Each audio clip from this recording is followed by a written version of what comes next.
A gente dá sequência, dado ao adiantar da hora, no nosso terceiro, penúltimo painel do dia, mergulha no tema das energias offshore, panorama, regulação e perspectivas, um painel importantíssimo que tem muito a ver com o contexto atual. Para fazer a mediação desse painel, eu convido ao palco Vicente Carneiro, secretário de Políticas Energéticas de Macaé, Celso Faria, representante comercial do Grupo WEG, Flávio Rocha, diretor da Barlovento no Brasil, Edson Santos, gerente de desenvolvimento de negócios da Fugro Brasil. Sejam muito bem-vindos os participantes do nosso terceiro painel, que vai focar em energia offshore, um tema que tem tudo a ver com a geopolítica que a gente está vendo agora. Muito obrigada.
Mais ou menos, Flávio, Edson e tá bom.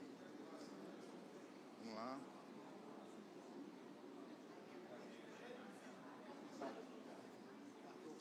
Está aqui. Boa tarde a todos.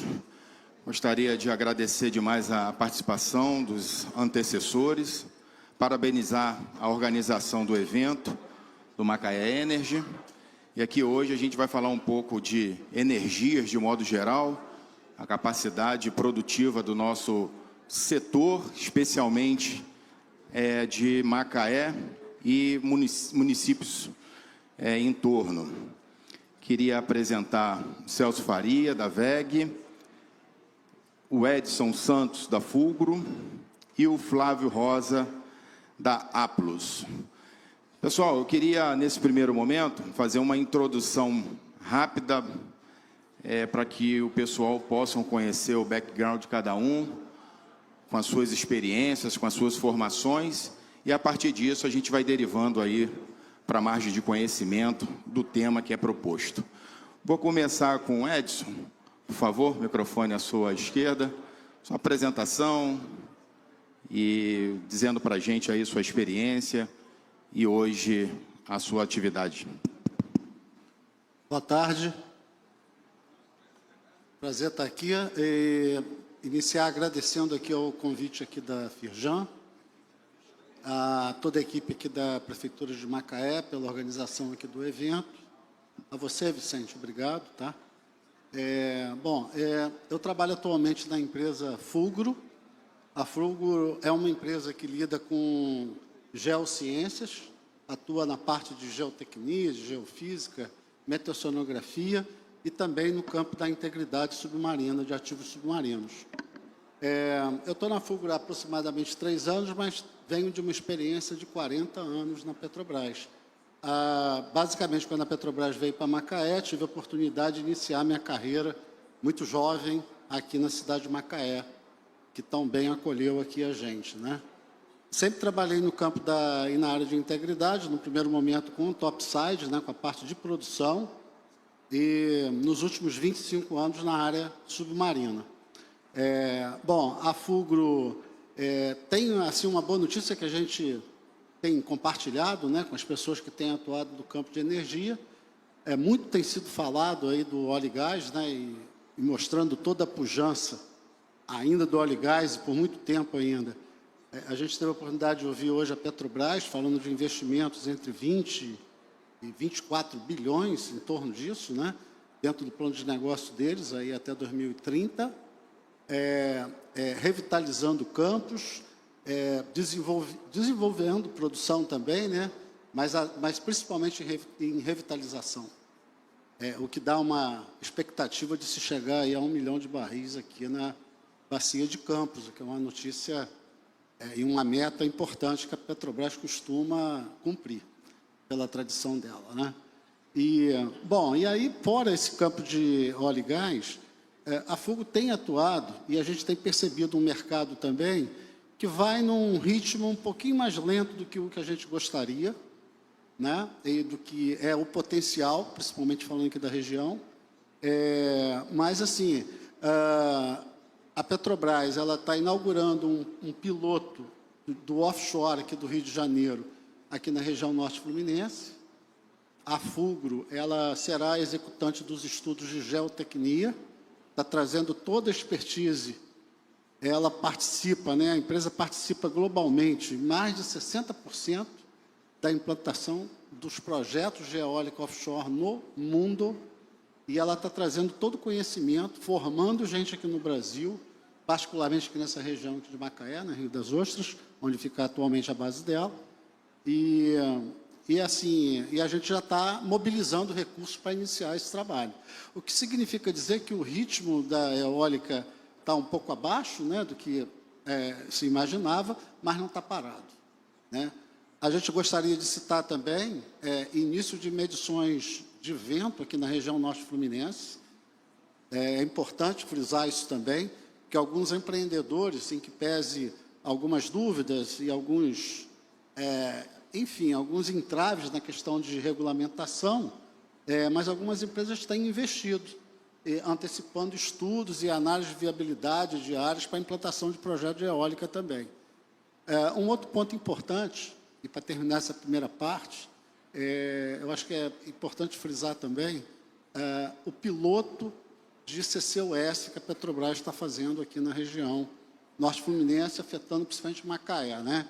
A ideia é coletar CO2 aqui da planta em Cabiúnas e injetar num poço em Barra do Furado, é um aquífero salino, né? Uma formação, um aquífero salino, onde ela vai fazer a injeção. É um projeto piloto que abre perspectivas enormes aqui para a nossa região, quando se pensa em armazenamento de CO2 capturado de unidade industrial. É um projeto mais no médio prazo, mas que também está começando e que é muito importante aqui para a região, mostrando toda a força aqui de Macaé e dessa região norte fluminense como um todo, né? São projetos importantes e numa segunda parte a gente fala um pouquinho sobre algumas inovações que têm ocorrido aí. Obrigado. Muito obrigado, Edson, pela essa introdução importante. Daqui a pouco a gente volta e tira algumas dúvidas da sua primeira fala. Queria passar a palavra para o Celso Faria, da VEG. Obrigado, Vicente. Obrigado, colegas. Queria, primeiramente, agradecer a oportunidade de poder representar a VEG aqui num painel como esse. Poder trazer um pouco de notícias aí desse mercado, o que está acontecendo no Brasil, né, e no mundo, e como que a VEG vem se posicionando, né? Primeiramente, né, eu sou engenheiro eletricista de formação, sou responsável pela VEG aqui em Macaé, né, moro aqui mesmo, sou do Rio de Janeiro, mas eu moro aqui, e cuido de todos os negócios que tangem o negócio de eletrificação da VEG aqui na região. Estou muito voltado para o mercado de óleo e gás, como todo mundo sabe, né? E a gente, nos últimos anos, né, fez grandes investimentos em tecnologias, em inovação, em soluções para esse grande segmento que não para de se desenvolver, né? Hoje o tema principal é transição energética, e a VEG não podia estar fora dessa, né? Uma empresa nacional, não sei se todos sabem, a VEG é uma empresa brasileira, fica lá em Santa Catarina. Hoje a gente está presente no mundo inteiro como um dos grandes players na área de equipamentos elétricos no mundo, né? Levando a nossa bandeira para o mundo todo. A gente tem mais de 50 fábricas espalhadas pelo mundo, né? Só para vocês terem uma ideia. Hoje, os nossos pilares são, dentro da transição energética, que é um tema que está muito forte, que a gente vem divulgando e falando isso ao longo dos últimos meses, eficiência energética, que é um tema que a gente está falando aqui hoje, né? Eficiência operacional, que é a menor quantidade de recursos para maior eficiência no resultado da produção. energias renováveis, que é o eólico, é o solar, né? Todo mundo aqui sabe que o Brasil é um dos grandes países aí que apresenta para o mundo inteiro a matriz energética eficiente, né? A gente tem, o maior pilar nosso é de energia renovável, a gente dá banho nisso aí no mundo. E eficiência de mobilidade elétrica, né? Então, esses são os 4 pilares que a gente está sustentado hoje. Todos os nossos produtos, né? A gente tem várias unidades de negócio, desde geração, transmissão, distribuição, os motores elétricos, que todo mundo sabe, né, que a WEG fabrica, né? Mas a gente fabrica infinitos produtos, né? E o eólico é um desses produtos que a gente fabrica, né? O aerogerador, que é o equipamento. Então, a WEG é o único player brasileiro que participa desse mercado global como fabricante de aerogeradores, né? No Brasil, a gente já tem alguns parques eólicos no Nordeste, com soluções da WEG, e a gente vem desenvolvendo, nos últimos anos, uma parceria com a Petrobras, essa é uma notícia pública, não sei se todos sabem, que é desenvolver o gerador offshore, né? Petrobras, junto com a WEG, está desenvolvendo essas soluções. Uma torre dessa, só para vocês terem uma ideia, ela tem torres de 4 GB de potência, cada torre dessa, né? 4.3. A WEG desenvolveu a primeira torre aqui, nacional, de 7 GB. Isso é para um onshore ainda, né? Isso vai ser desenvolvido futuramente, talvez, para o offshore, mas vai depender de questão de tamanho, peso, tudo isso vai influenciar. O mar não é a terra, né? Tem outras particularidades, né? Como meu amigo aqui da Fulgro falou. E nós nos colocamos aqui, né, nesse mercado nacional, por ser a nossa casa, né, para se tornar um player importante desse segmento, né? Uma vez que a transição energética é presente para todas as empresas, inclusive para as indústrias de petróleo, né, os exploradores, né, como Petrobras, entre outros, a gente quer ser o pilar de vocês, ou o pilar do apoio técnico de soluções e integração desses equipamentos aqui, né? Desde a parte de geração até a parte de distribuição, e que faça com que isso chegue até a terra, que é para alimentar onde precisa ser alimentado. Obrigado. Obrigado, Celso, por sua introdução. Depois eu volto aí, que eu tenho algumas perguntas, algumas curiosidades aí que eu tenho. Queria passar a palavra para o Flávio Rosa. Boa tarde, pessoal. Meu nome é Flávio. Queria primeiro agradecer aqui a organização, principalmente o João Leal, que fez o convite lá para a gente. A gente tem tentado aí ajudar o governo do estado aqui do Rio, com consultoria, sempre que a gente pode, a gente está disponível aqui para ajudar tanto os governos das cidades, quanto o governo do Rio, que a gente tem mais contato. Sobre a Barlovento, nós somos uma empresa de consultoria da Espanha. Já estamos aqui no Brasil desde 2011 e nosso foco é energia eólica onshore, offshore, solar e baterias. E a parte de transição energética em geral, né? São esses 3 pilares. Nós trabalhamos muito com a parte de consultoria, engenharia e testes de qualidade para todas essas 3 fontes, né? A solar, eólica e bateria. Falando só um pouquinho aqui do que a gente tem feito no offshore aqui no Brasil, a gente tem colaborado.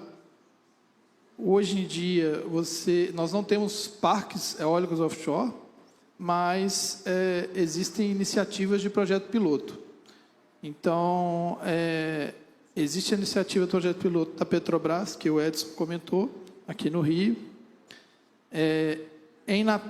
No Rio Grande do Norte, próximo ali a Mossoró, em Areia Branca, tem a iniciativa do Senai Rio Grande do Norte, que é o IZR, e nós estamos colaborando com eles também na parte de calibração dos medidores que eles estão usando lá.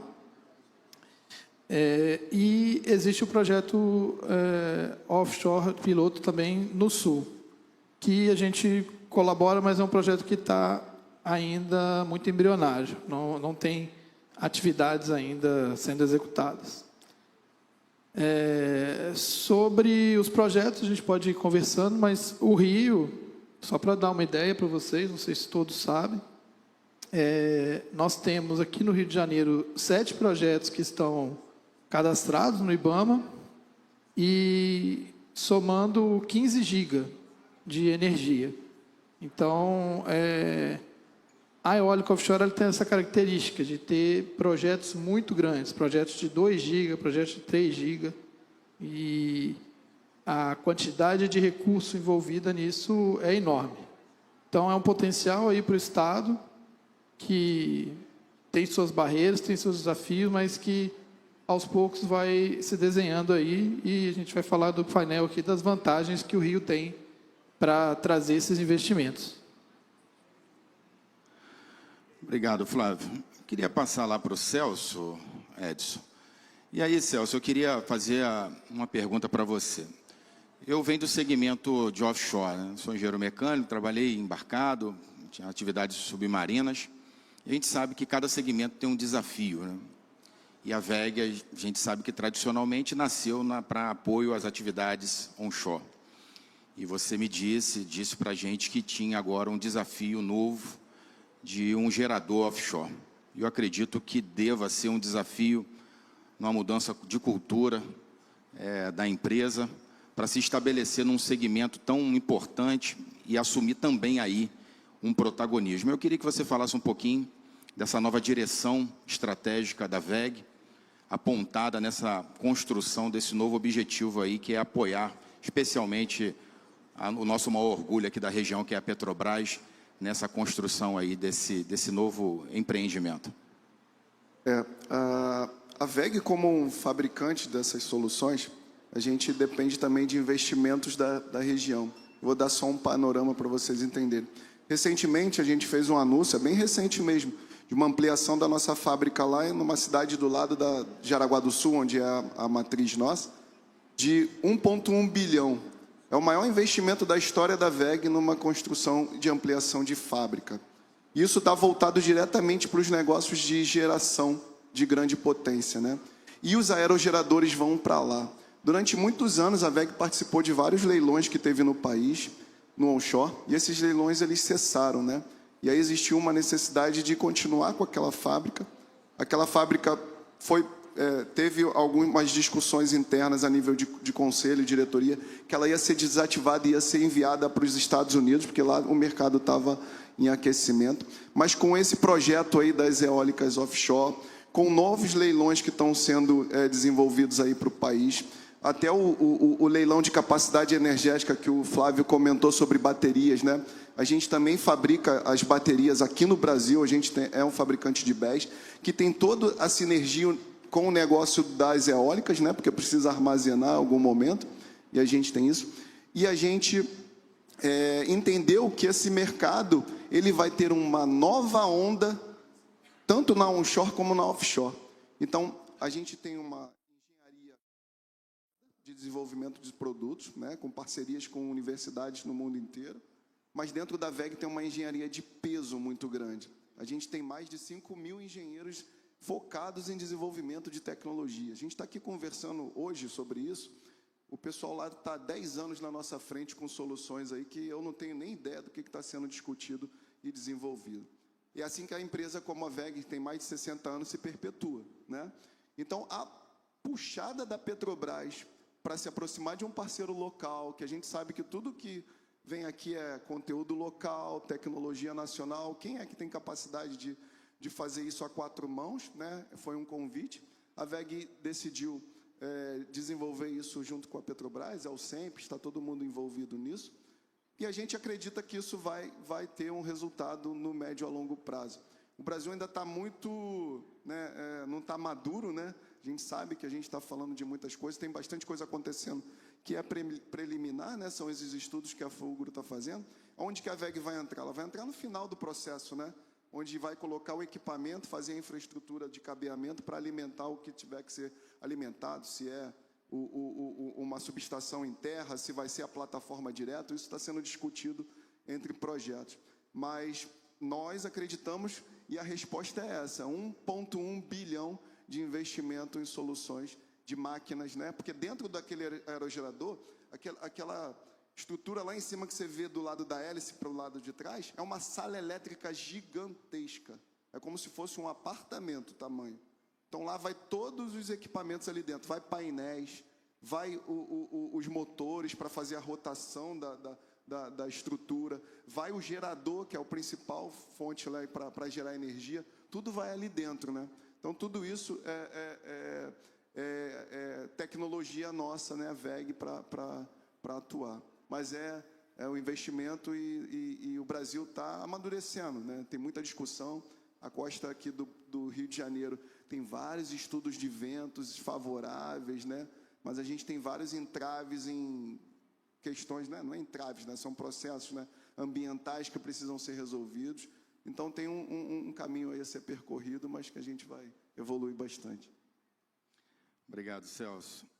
Edson, nessa mesma esteira do eólico offshore, a gente sabe da sua experiência offshore, da sua experiência na Petrobras, mas na sua primeira fala eu percebi que a gente ainda, e aí o Celso corroborou, ratificou, e aqui como hoje secretário de Políticas Energéticas do município de Macaé, a gente tem o desafio de dialogar em todas as frentes e fazer com que o nosso município possa estar à vanguarda desse tema.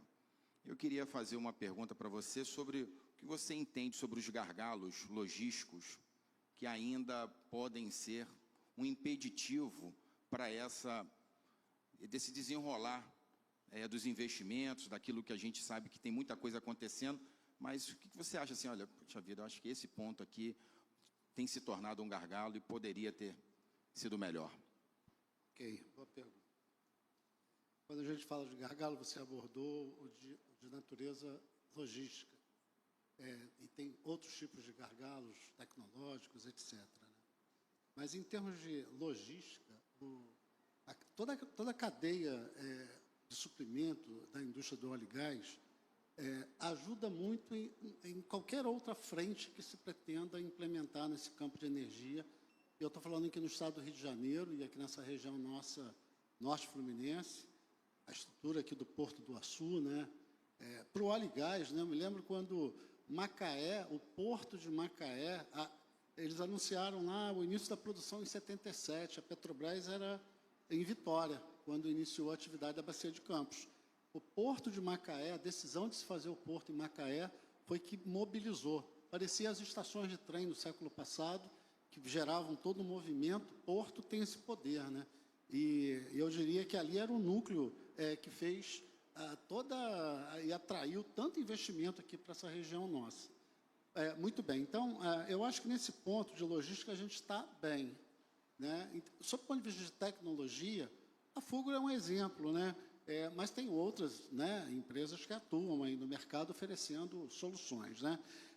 A Fugro atua há mais de 60 anos, está aqui no Brasil há pelo menos 25 anos, né? Iniciou na área de óleo e gás, né? E aí traz toda essa expertise para esse campo de renováveis, e aí a gente pode falar de eólica, né, da eólica offshore. Então, assim, é muito crítico o estudo para fundação e decisão, né, de qual é o modelo de fundação que eu vou fazer, de qual é o modelo de fixação lá da torre, né, no caso do offshore. E o conhecimento no óleo e gás auxilia muito, é uma alavanca importante para caramba, e eu destacaria até aqui na nossa região, né. O outro ponto é o seguinte: essa indústria de renováveis aqui está começando, né? Tem todo um caminho a ser trilhado, são investimentos que resultam em retorno assim, no médio, no longo prazo, a gente sabe disso, mas que está começando. Mas, assim, fora do Brasil, existe muita experiência que está sendo trazida e compartilhada, e desenvolvendo mão de obra local. Não só a Fugro, outras empresas, mas a Fugro está com planos de construção de embarcações não tripuladas aqui no Brasil, aqui nessa região. Não posso antecipar muito aqui agora, mas tem planos assim bem avançados. A Petrobras hoje, a presidente Magda Chambriard, ela, na fala dela ali de abertura, ela destacou o início de operações remotas. A presidente Magda se referia a uma operação, uma embarcação não tripulada, não tripulada no offshore, tripulada em terra, com toda uma linha de comando, de oficiais, comandante da embarcação e de operação do robô, do ROV, aqui de terra. A gente simplesmente fez operações durante um ano, concluímos agora uma campanha grande, agora em janeiro, mas que a gente navegou remotamente esse barco entre a Bacia de Campos, a Bacia do Rio Grande do Norte, Ceará, passando ali para o Sergipe, Alagoas, operado aqui da base no Rio de Janeiro. Isso é muito relevante, muito inovador. Então, a inovação, e tem sido muito falado aqui, e essa inovação no campo de energias, que vem do óleo e gás, que se aplica lá no campo de renováveis, né, como a gente já sabe, ela inclusive, ela tem uma natureza que a Marinha, eu tive num evento no 2º Distrito Naval, na base naval lá de Aratu, em Salvador, no final do ano passado, que era a utilização de operações com embarcações não tripuladas, com aplicações no campo da defesa. A Marinha tem investido bastante nisso. E esse conflito ali entre o Irã, enfim, Estados Unidos e Israel, ressuscitou, né, a aplicação de minas e de quanto que o pessoal lá está aplicando tecnologia nessas operações de contraminagem. Então, você vê o alcance do negócio, né? E aqui a nossa região, como núcleo de desenvolvimento dessas tecnologias, ela acaba servindo a operação da sonda do primeiro poço lá da Amapá Águas Profundas, de uma empresa situada aqui em Macaé. Os ROVs que estão lá na sonda dando assistência a todo o trabalho de perfuração são operados pela Fugro, por um acaso pela Fugro, que está localizado aqui. E isso está sendo emprestado e desenvolvendo, dando início lá ao desenvolvimento na região do Amapá, né? Então, esse é o poder aqui dessa indústria aqui da região, tá? Obrigado, Edson. Flávio, a gente, diante de todas essas perspectivas, a gente sempre se preocupa com o assunto que sempre fica em voga, que é a inovação e a tecnologia. Hoje você representa uma empresa da Espanha, é isso? Capital internacional, que desenvolve atividades aqui no Brasil, especialmente no estado do Rio de Janeiro, como você disse. Dentro desse olhar, você considera que o Brasil precisa evoluir no arranjo tecnológico para não se tornar um refém dos investimentos ou de tecnologias internacionais? Bom, essa parte de P&D, tecnologia, realmente a Barlovento não atua muito. Mas o que a gente tem visto é até um movimento bem interessante que tem sido feito aqui no Brasil, principalmente aí com a FINEP.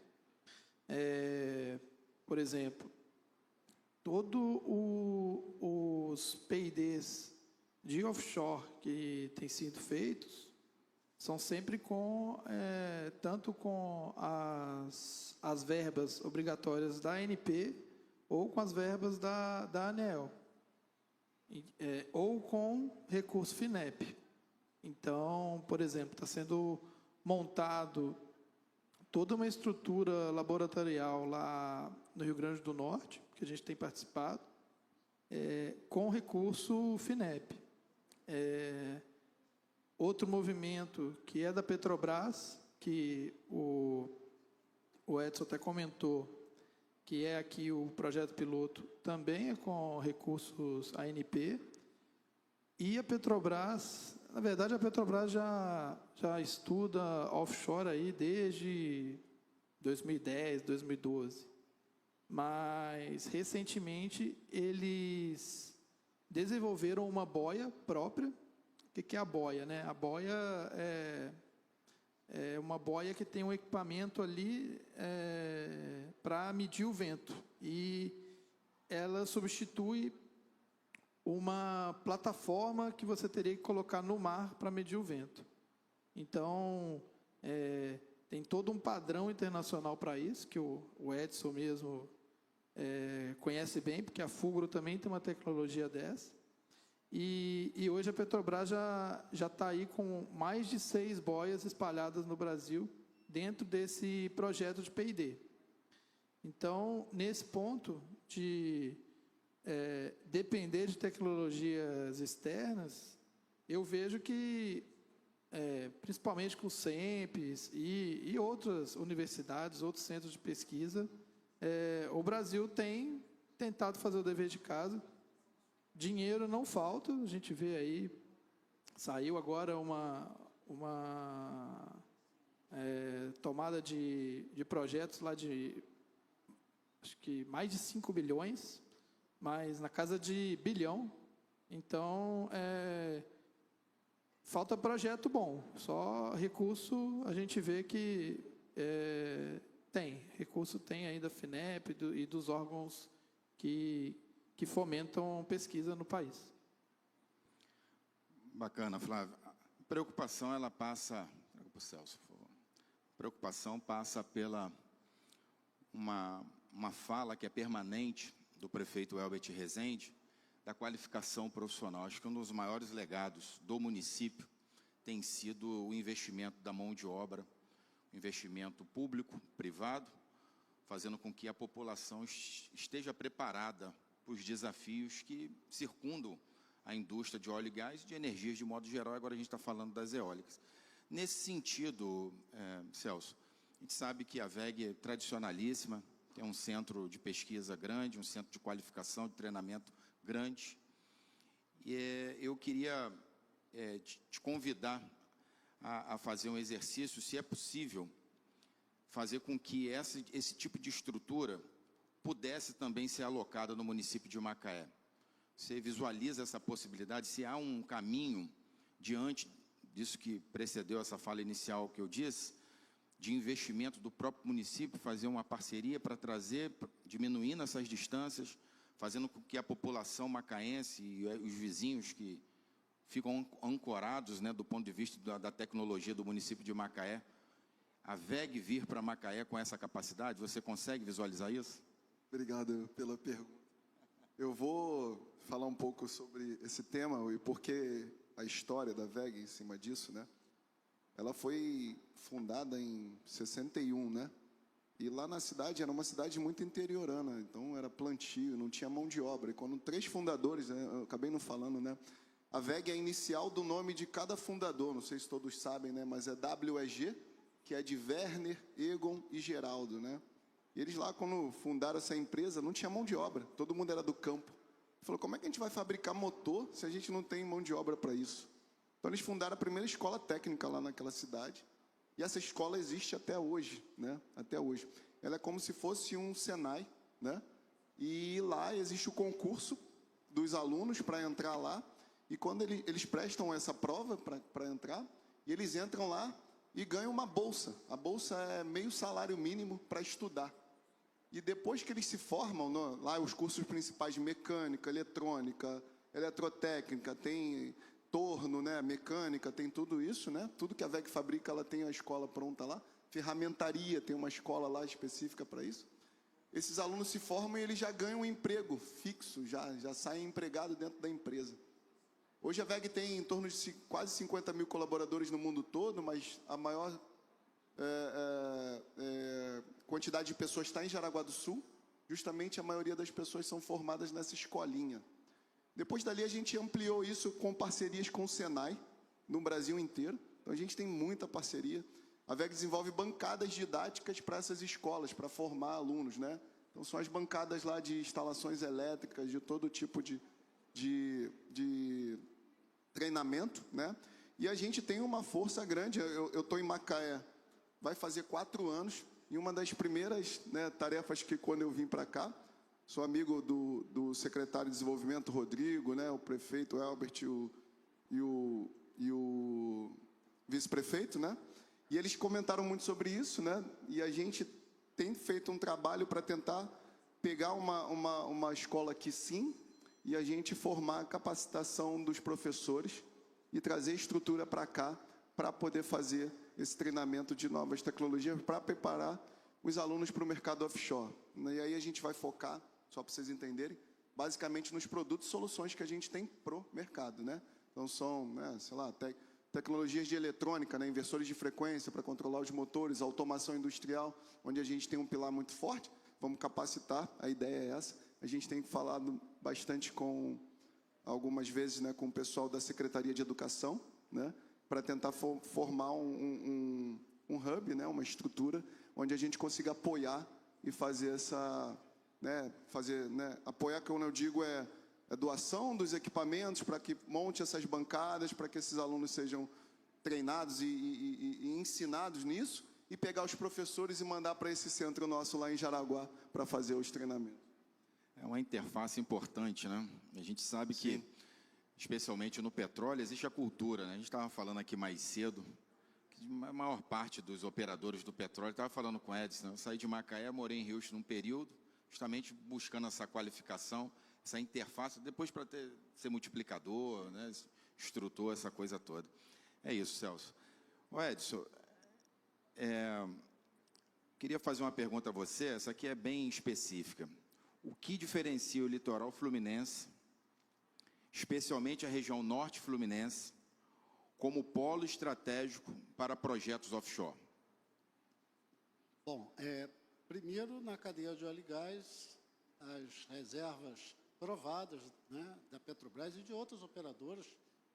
Tem sempre que lembrar que não é só a Petrobras, Equinor está com esse projeto importante de Raia, né, e Bacalhau, enfim, a Shell anunciou lá na Bacia de Santos, Lapa Sudoeste, se eu não me engano, em parceria com Total e Repsol, iniciando produção. Então, assim, o litoral norte fluminense ele já entregou, né, reservas importantes e que propiciaram todo esse crescimento da indústria do óleo e gás aqui no Brasil, financiando, por exemplo, a Bacia de Santos. Da mesma maneira que esses projetos agora vão financiar lá Margem Equatorial, Costa Leste e em breve notícias da Bacia de Pelotas também. Então, assim, reservas de petróleo e gás são consideráveis, ainda por muito tempo, com esses desenvolvimentos de campos marginais, em Taibeque, enfim, revitalizações, como tem sido falado, isso é um ponto.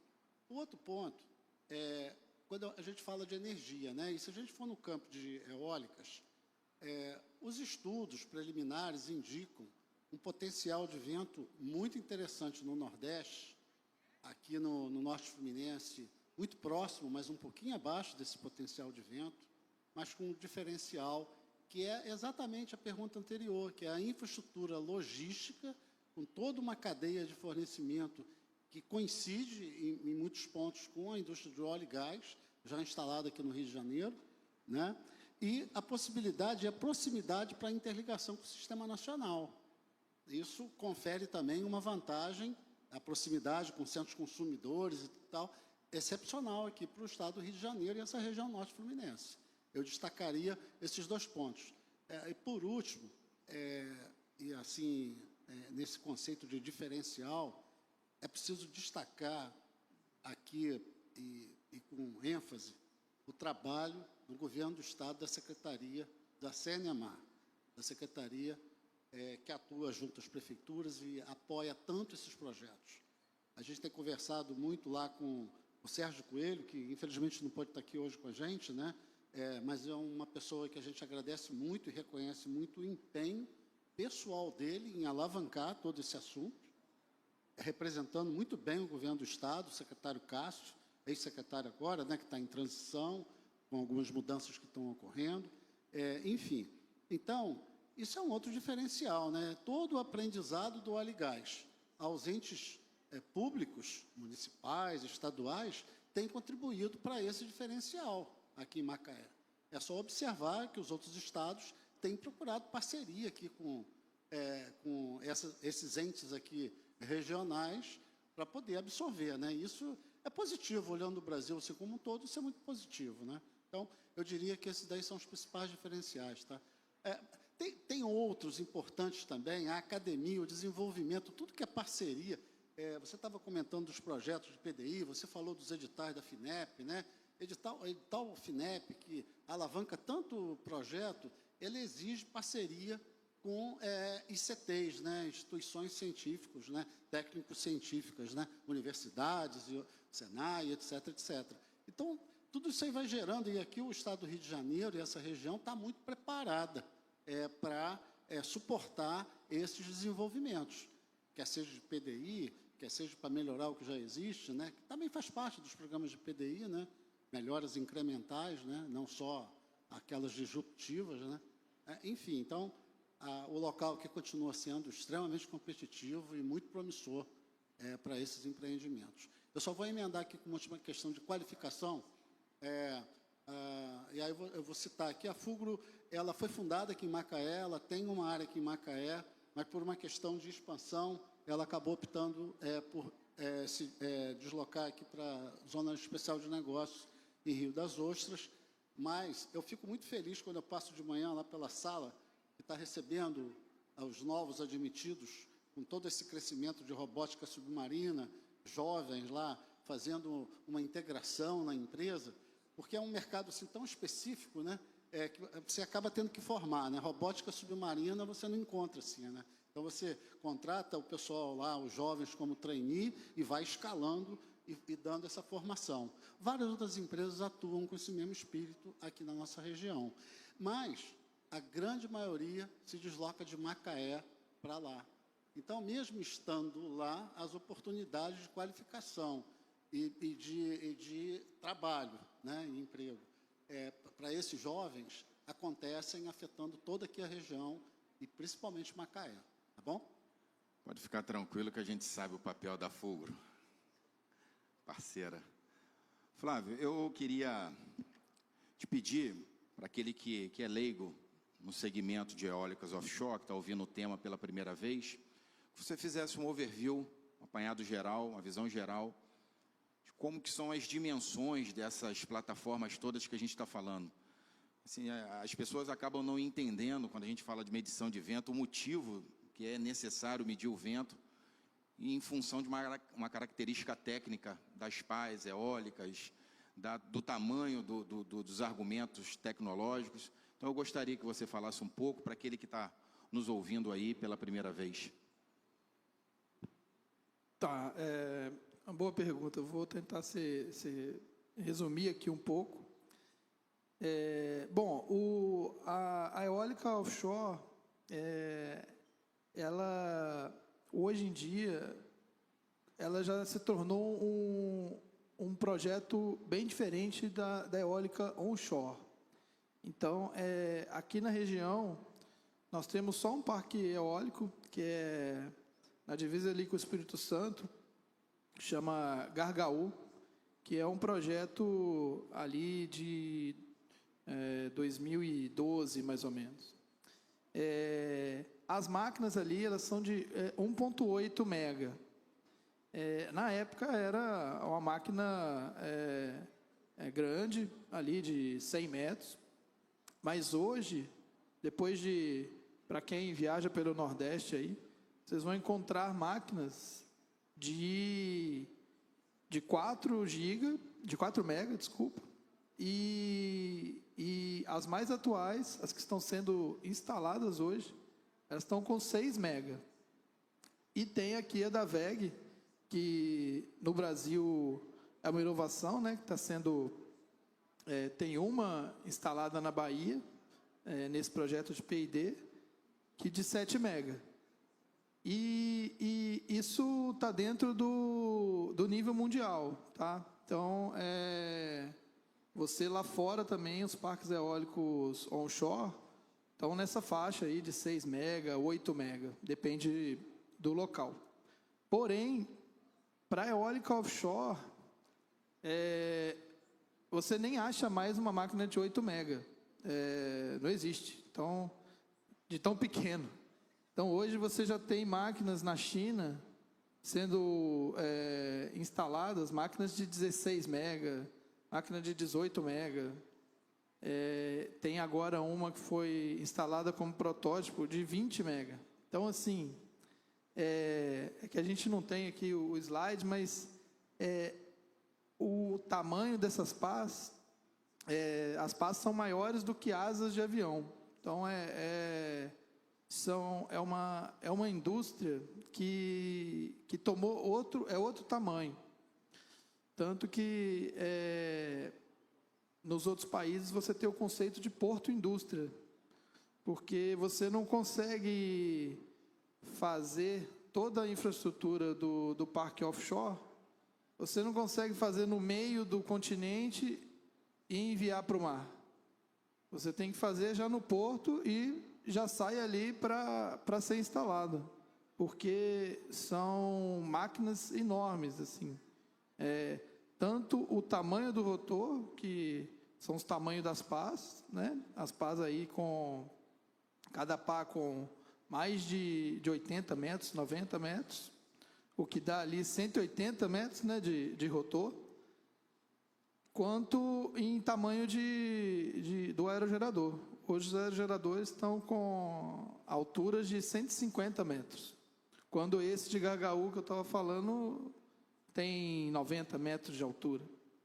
Então, o desafio aí dos parques, e por isso que precisa de escala, porque você não vai construir um aerogerador desse, né, num parque. Você tem que ter, no mínimo, aí uns 500 mega a 1 giga num projeto, para você ter um preço competitivo, para você conseguir fazer o parque e vender energia depois, que é o objetivo final. Então, não sei se eu atingi o objetivo, mas a ideia, assim, o parque eólico offshore é uma outra dimensão para aqui, como o Edson comentou, né?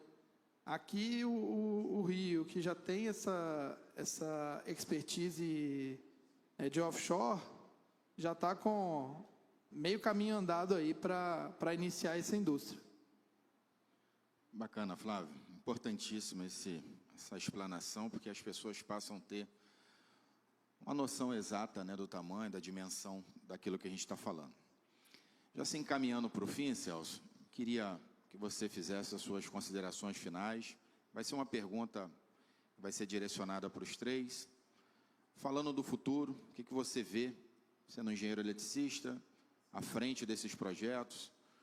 O que você imagina das regulações? Qual era a sua vontade de ver isso acontecendo, a segurança jurídica que a gente fala tanto? Gostaria que vocês caminhassem nessa direção, dando um panorama para o futuro, a título de investimento. A gente ouviu hoje aqui, por vídeo, né, a presidente da Petrobras falando de investimentos na nossa região.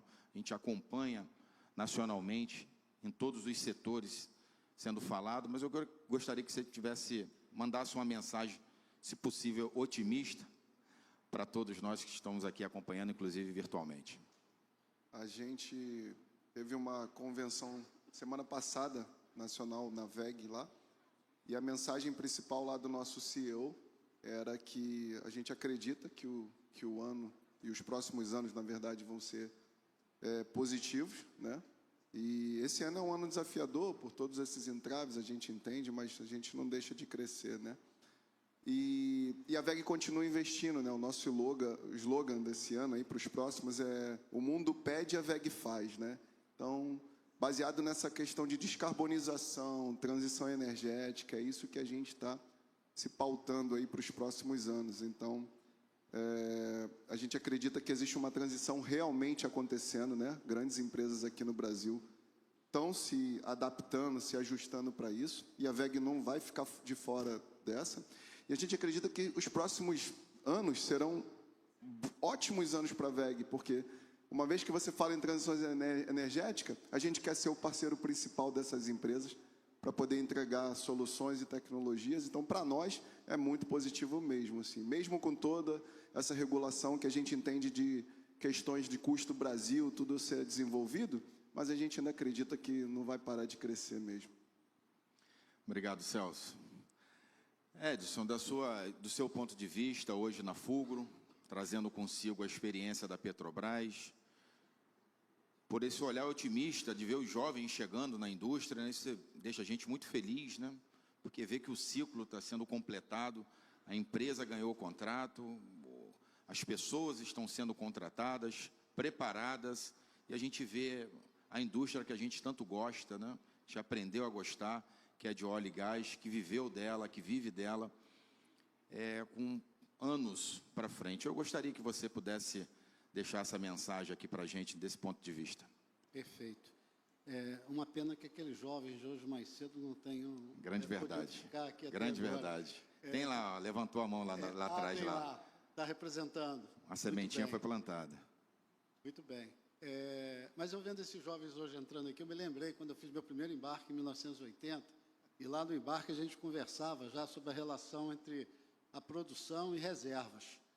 Não existe na indústria do petróleo visão assim de futuro que não repõe a reserva. Por uma lógica, né? Se você só produz e não repõe reserva, o recurso que já notadamente é não renovável, ele tem um prazo para acabar. Então, assim, ponto número 1, as perspectivas na cadeia de energia e no óleo e gás estão voltando fortes os investimentos na área de exploração e busca por ampliação de reserva. Primeiro ponto. Segundo ponto, final do ano passado, havia uma expectativa de que o óleo no mercado internacional pudesse chegar a $50. Trabalhava-se muito com uma visão de 50, 55.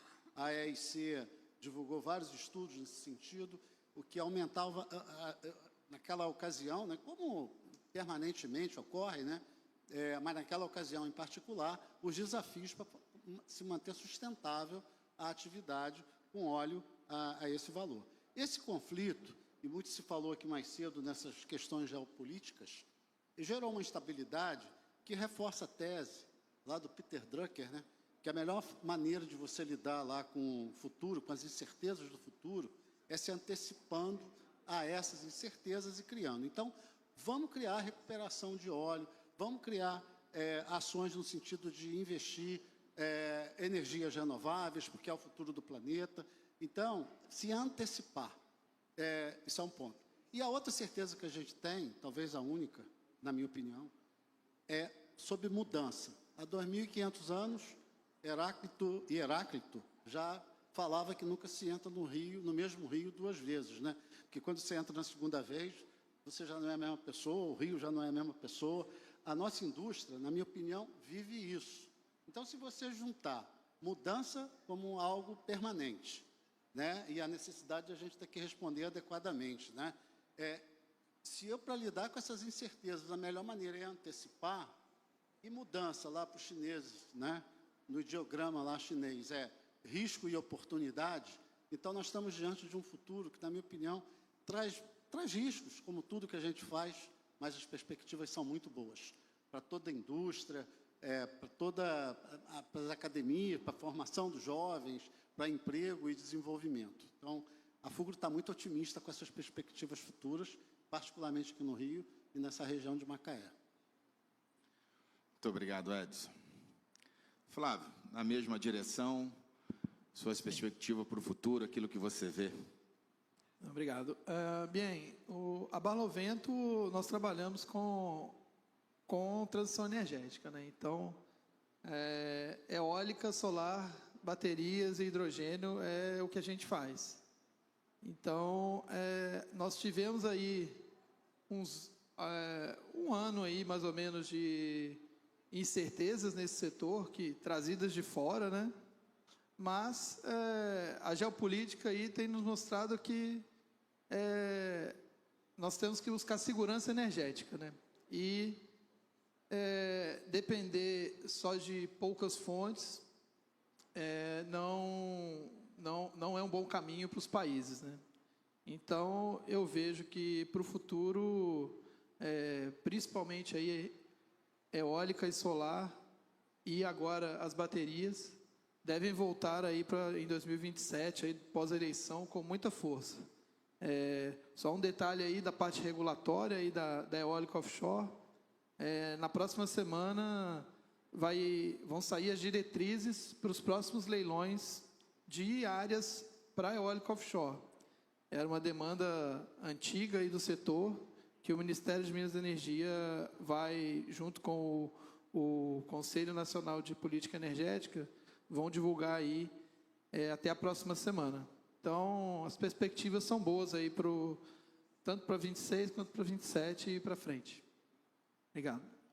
Obrigado, Flávio, Edson e Celso. Foi um prazer dividir com vocês nesse painel tão importante sobre eólicas e energias offshore, né, de modo geral.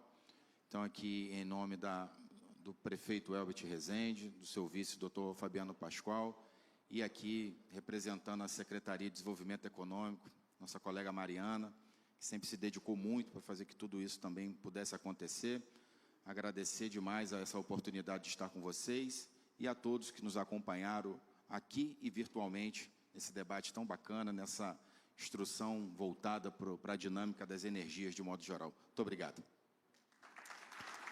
Agradecemos muito aos participantes desse painel. Convidamos todos agora para uma foto oficial. Muito obrigada, secretário Vicente Carneiro, Celso Faria, Flávio Rocha, Edson Santos, por essa discussão tão rica que trouxe excelentes perspectivas desses novos mercados, especialmente aqui para a região. Lembrando que o painel está sendo transmitido ao vivo, portanto, vai ficar ali armazenado também na internet para poder ser compartilhado.